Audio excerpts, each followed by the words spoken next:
Right, so I will start with this. Despite all the hate it's been getting, I don't necessarily mind the ending of One Direct Priority. In fact, I kind of liked it, but I also seem to be the only person who thinks that way, so I thought it would be worth exploring why that's the case. But before we get into it, I want to give a quick disclaimer that this show, and in turn this video, tackled some pretty heavy themes such as suicide, so if you're sensible to those, please consider yourself warned. So, for those of you who don't know what the show is about, let me give you a little summary. The anime follows the story of Ota Ai, a high school girl that doesn't really go to school actually. The reason for that being that her one and only friend Koito committed suicide after getting bullied for a long time. Ai herself has also had a fair share of experience with bullying thanks to her two different colored eyes, which, by the way, I can't understand because it looks so fucking cool. Why would you bully someone for that? I didn't get it. And well, because of all that, she simply can't bring herself to go to school anymore, but this is where things take a bit of a turn. On one of her nightly walks, she follows some mysterious entity until she ends up in the basement of an abandoned shopping center. Here, she meets two speaking dolls that talk her into purchasing some weird egg, that egg being a so-called Wonder Egg. And this egg doesn't really do anything at first, but when Ai goes to sleep later that night, she finds herself back in her school, where things start to get weird. Ai ends up in a bathroom where the toilet paper starts talking and tells her to break the egg, upon which a girl hatches out of the egg that Ai now has to protect from some weird killer babies. Cool? Cool. After she manages to successfully protect said girl, Ai learns that protecting these Wonder Eggs, or rather the people within them, will allow her to bring Koito back to life. So obviously, she wants to take on that task. Alright, I think that's enough exposition dump for now, and yes, believe it or not, this all happens in just the very first episode of One Direct Priority, so maybe that gives you a little taste of how wild of a ride this show is. Before I properly get into the discussion about the show, I'd like to give props to Cleverworks for making an original anime in the first place, because, oh boy, we really don't get enough of those nowadays. And it's just so nice to have a completely fresh and unique story to dive into. One Direct Priority is basically a story about how all sorts of inner struggles can torment all kinds of different people, and how these struggles can manifest into suicidal thoughts or ultimately suicide itself. It's a story of self-acceptance and self-love. It's a story about how not everything is as it seems on the surface. It's about finding friends and being able to support each other. Ultimately, it's a story about overcoming all these inner struggles and making life worth living. But you might wonder, if there's this much of a focus on inner struggles, how do you actually show that visually in an anime? Because, I mean, just having dialogues and monologues 24/7 wouldn't really make for that interesting of a viewing experience, would it? Here's where the Wonder Eggs I mentioned previously truly come into play, because every single person that hatches out of one of those eggs is someone that for one reason or another committed suicide, and that specific reason will manifest into sort of a boss enemy that Ai has to defeat in order to complete the mission from that specific egg. But it's not just the boss enemy that stands for something. Remember the killer babies I talked about?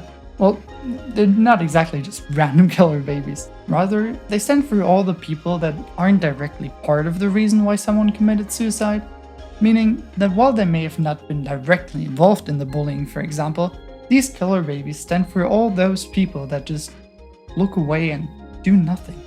And honestly, this way of visualizing inner struggles and outer issues worked really well for me. Sure, it's a bit on the nose and you don't have to analyze these analogies super deeply to understand them, but is that a bad thing? I would argue no, because having these elements be something that's easily understandable gives the show room to actually explore the themes they bring up. So as a viewer, it gave me the chance to actually think about the underlying themes and issues, instead of just going, oh look, it's a smart metaphor for suicide, after like 5 episodes or something.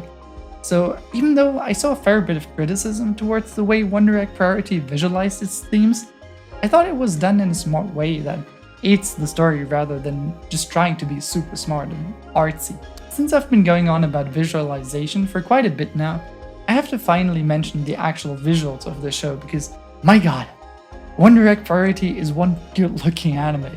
Before I even knew what the show was about, I already wanted to watch it just from the key visuals alone. I really want to emphasize just how amazing this art style is. Because remember, it's an original anime, so there's no source material they could just copy the art style from. Instead, they had to develop it on their own. And what a fantastic job Cloverworks did. I mean, just look at it and tell me it doesn't look beautiful. But, it's not just the art style that's amazing. The animations are also absolutely stellar. I wish I could show some examples, but judging from my previous experiences, anime publishers somehow seem to find every single little channel that uses just a few seconds of the footage and instantly go, nope, you're blocked, copyright strike, go. Of course though, this doesn't prevent me about talking the animations, of course. And yes, there is a good bit of CGI in here, but it's used in a very smart way that works really well. Because most importantly, the CGI here isn't used for characters or even the fight scenes really. Instead, they're mostly used for the killer babies and similar enemies, which works really nicely since they're these sort of otherworldly, weird creatures anyway, so it totally makes sense for them to also stick out visually. And since CGI animation is inherently different from 2D animation, it also makes them move somewhat differently, so they give off this weird, creepy vibe, which... But enough about the CG. Let's talk 2D animation. The animations in Wonder Priority are some of my personal favorites from the last couple of years, honestly. The main reason for that being that they synergize beautifully with that art style I mentioned, and everything is just so fluid and never seems janky. The characters are very expressive in conversations, which made me laugh in some of the funny scenes, or just really feel for them in emotional scenes, because the animations perfectly convey the respective emotions these characters feel, which also gets underlined even more by the superb voice acting. And when it comes to the fight scenes, which there are actually quite a few of in this anime, the production quality really kicks in, and it's such an absolute joy to watch these fight scenes because, goddamn, there's just so much going on, from sick movements of the characters to the background either being quite detailed or going into sort of a blur when the pace picks up, and everything is just super energetic and I love it. And then to top it all off, Wonder Egg Priority uses some really cool effects to furthermore intensify the action scenes, so with all of these things coming together, it all blends into beautiful visual firework that I won't forget anytime soon. And on that note, the sound design is also phenomenal. Every hit has such an impact that you really feel it in your body. Okay, with all that being said, let's actually talk about the ending a bit.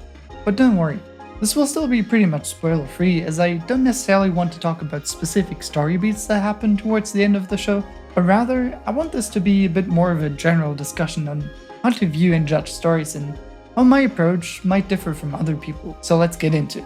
But first, let's get the obvious thing out of the room. Yes, I too was quite disappointed when, after being hyped for a 48-minute episode, I realized that the entire first half of that last episode is literally just a recap.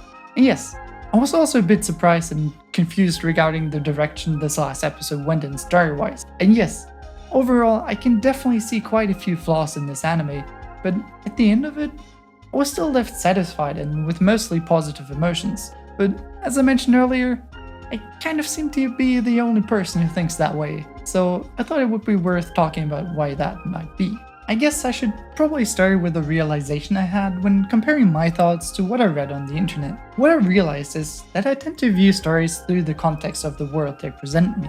So in this case with Wonder Egg Priority, it means that since the vast majority of the story is shown through the main character's perspective, it makes sense to me that the show doesn't completely answer all open questions at the end, because Ice's journey hasn't ended yet when the show ends, meaning she herself doesn't have all the answers.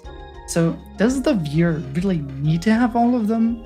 I, throughout the whole show, never fully understands everything because, well, she simply doesn't have all the information needed to make perfect judgments. But yeah, I have to admit that some of the plot twists towards the end kind of come out of nowhere and don't necessarily all make sense when you look at them from an objective perspective. And then again though, most of the story is presented from the subjective perspective of the main character, and these seemingly random occurrences don't just happen at the end.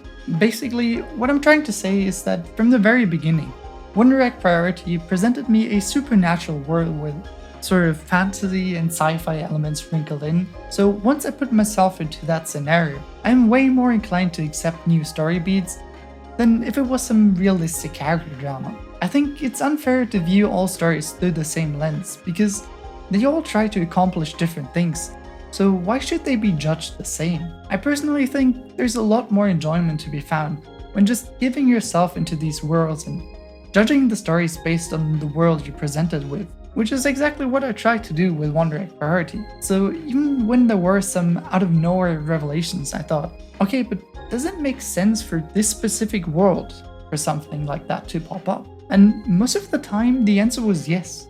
Because when an anime throws talking toilet paper and people hatching out of weird eggs at me in the very first episode, then yes, I'm willing to accept that this is a very wild and supernatural world where seemingly everything can happen. In a way, I just strapped myself in for a wild ride, willing to accept more strange things to happen, while not being completely brain dead and accepting literally everything and anything, of course.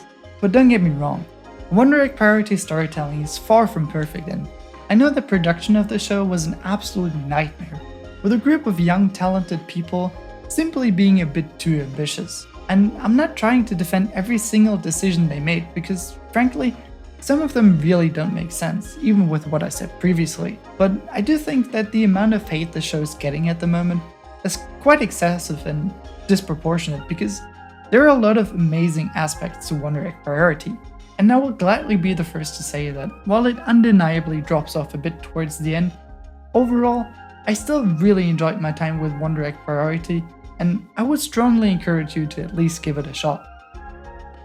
So this might have been a bit of a more controversial hot take, I guess, but it's something I really wanted to get out. But of course, as always, I hope you enjoyed this video, and if you did, consider leaving a like and hitting the subscribe button so you don't miss any of the future videos, I guess.